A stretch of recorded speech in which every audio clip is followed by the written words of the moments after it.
قالت، حضرت مریم بولی، ربی اے میرے رب، انا یکون لی ولد، میرے یہاں بچہ کہاں سے ہوگا، ولم یمسسنی بشر، حالانکہ مجھے تو کسی بشر نے، کسی شخص نے ہاتھ نہ لگایا۔ اور عام دستور تو یہی ہے کہ بچہ شادی اور نکاح کے بعد ہوتا ہے۔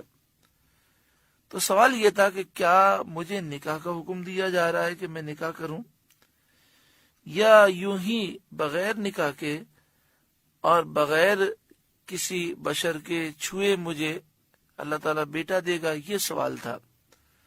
قال، فرمایا، کذالک اللہ یخلق ما یشاء، اللہ یوں ہی پیدا کرتا ہے جو چاہے، یعنی اسی عالم میں بیٹا ہوگا۔ اذا قضا امرا، جب کسی کام کا حکم فرمائے، فانما یقول له، تو اس کام سے یہی کہتا ہے، یعنی اللہ تعالیٰ اس کام سے فرماتا ہے کن ہو جا، فیکون، وہ فوراً ہو جاتا ہے۔ جب بھی کن فیکون کی آیت کریمہ جہاں بھی آتی ہے، اس میں اللہ تعالیٰ کی قدرت کا ذکر ہے، اور پھر جب ایک مسلمان اسے پڑھتا ہے تو اس کا عقیدہ اور مضبوط ہو جاتا ہے۔ ایسے موقع پر جو دعا کی جائے وہ قبول ہو جاتی ہے۔ اس کی وجہ یہ ہے کہ جب اللہ تعالیٰ کی بارگاہ میں یقین سے دعا مانگی جائے تو فوراً قبول ہوتی ہے۔ ہم عرض کرتے ہیں کن فیکون کے مالک، ہماری تمام دلی جائز تمنائیں، دعائیں اور آرزویں جو ہم نے کی ہیں آئندہ کریں گے، خیر و عافیت کے ساتھ ہم سب کے حق میں اور تمام مسلمانوں کے حق میں قبول فرما۔ وَيُعَلِّمُهُ الْكِتَابَ، اللہ اسے کتاب سکھائے گا، والحکمت، اور حکمت سکھائے گا، والتورات، اور انجیل، توریت اور انجیل سکھائے گا، وَرَسُولًا، اور وہ رسول ہوگا، اِلَى بنی اسرائیل، بنی اسرائیل کی طرف، انی، یہ فرماتے ہوئے کہ بے شک میں، قد جئتکم بآیۃ من ربکم، تمہارے پاس تمہارے رب کی طرف سے نشانی لایا ہوں، معجزات لے کر آیا ہوں جو میرے دعوی نبوت کی تصدیق کرتے ہیں۔ انی، بے شک میں، اخلق لکم من الطین، تمہارے لیے مٹی سے بناتا ہوں، کہیئۃ الطیر، پرندے کی صورت، یعنی مٹی سے میں ایک پرندہ بناتا ہوں، فانفخ فیہ، پھر اس میں پھونک مارتا ہوں، فیکون طیرا باذن اللہ، تو وہ فوراً پرندہ ہو جاتا ہے اللہ کے حکم سے۔ باذن اللہ فرمانے میں عیسائیوں کا رد ہے کہ ہم انبیاء کی طاقت قدرت مانتے ہیں، لیکن ہم مسلمانوں کا عقیدہ ہے کہ وہ خدا نہیں ہے، اللہ کے بیٹے نہیں ہیں، وہ الہ نہیں، معبود نہیں، وہ جو قدرت کا اظہار کرتے ہیں اللہ کے اذن سے اور حکم سے فرماتے ہیں، اور یہ طاقتیں اللہ نے انہیں دی ہیں۔ حضرت عیسیٰ علیہ السلام سے لوگوں نے کہا کہ آپ ایک چمگادڑ پیدا کر کے دکھائیں۔ آپ علیہ السلام نے مٹی سے چمگادڑ کی صورت بنائی، پھر اس میں پھونک ماری تو وہ اڑنے لگی۔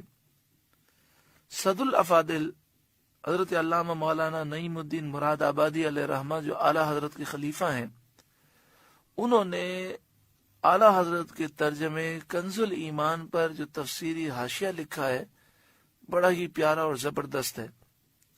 میں تمام بھائیوں سے، بہنوں سے گزارش کروں گا کہ آپ یہ اپنے گھر میں ضرور رکھیں۔ اعلیٰ حضرت کا کیا ہوا ترجمہ، قرآن پاک کا ترجمہ کنز الایمان، اور اس کے حاشیے میں جو تفسیر ہے، تفسیر خزائر العرفان اس کا نام ہے، مولانا حضرت علامہ صد الافاضل نعیم الدین مراد آبادی علیہ رحمہ نے لکھا ہے۔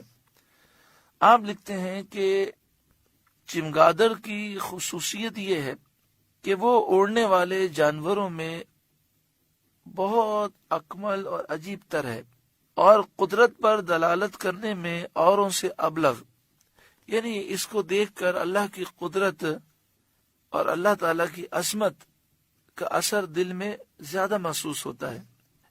آپ فرماتے ہیں کیونکہ چمگادڑ یہ اڑتی ہے لیکن بغیر پروں کے اڑتی ہے۔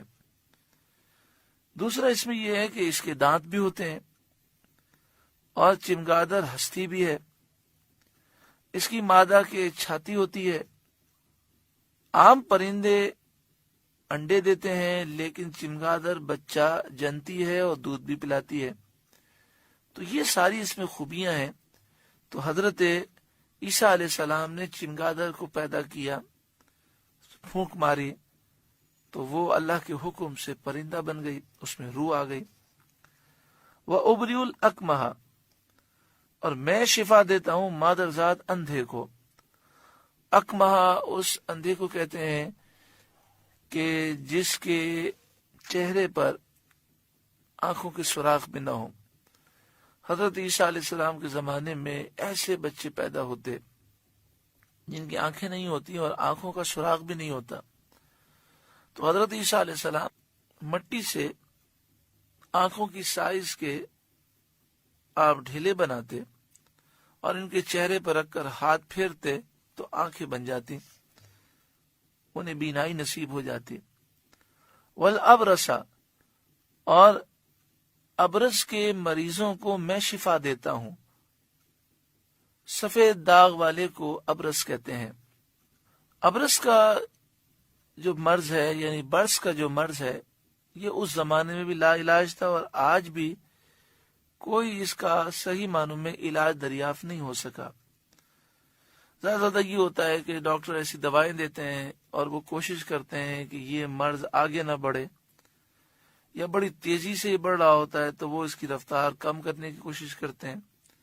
اور بعض ادویات ایسی آتی ہیں کہ جہاں جہاں برس کے نشانات ہو گئے، جسم سفید ہو گیا، تو باقی جسم اور اس جسم میں فرق ہوتا ہے، وہ عجیب سا لگتا ہے، تو پورے جسم کو وہ سفید کرنے کی کوشش کرتے ہیں۔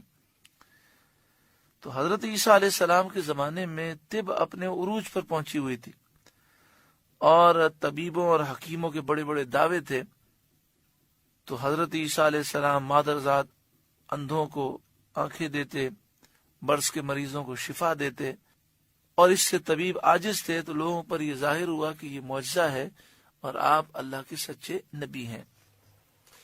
اب یہاں پر ایک بات ہے، حضرت عیسیٰ علیہ السلام فرماتے ہیں میں شفا دیتا ہوں برس کے مریض کو، میں آنکھیں دیتا ہوں، شفا دیتا ہوں مادرزاد اندھے کو، میں پرندہ بناتا ہوں مٹی سے اور اس میں میں پھونک مارتا ہوں تو پرندہ ہو جاتا ہے اللہ کے اذن سے۔ تو دیکھیں سارے کام اللہ کے اذن سے ہیں، مگر آپ فرماتے ہیں میں شفا دیتا ہوں، تو اس سے معلوم ہوا کہ اللہ کے نیک بندوں کو اللہ نے یہ طاقت دی ہے، اور اس طرح کہنے میں کوئی حرج نہیں۔ مثلا ہم کہیں کہ حضور غوث اعظم کی دعا سے اللہ کے اذن سے شفا ملتی ہے، اللہ کے نیک بندوں کی دعا سے مشکلات حل ہوتی ہیں، اللہ کے نیک بندے اللہ کے اذن سے مشکلات حل کرتے ہیں، تو یہ کوئی شرک والی بات نہیں ہے، کیونکہ ہم نے کہا اللہ کے اذن سے، نہ خدا مانا، نہ الہ، نہ معبود، نہ اللہ کا بیٹا، اور یہ بھی نہیں کہا کہ وہ اللہ کے اذن کے بغیر کرتے ہیں، اللہ کے اذن اور اللہ کے حکم سے وہ شفا بھی دیتے ہیں، مدد بھی کرتے ہیں۔ وَأُحْيِي الْمَوْتَى، اور میں مردے زندہ کرتا ہوں، بِإِذْنِ اللہ، اللہ کے اذن سے۔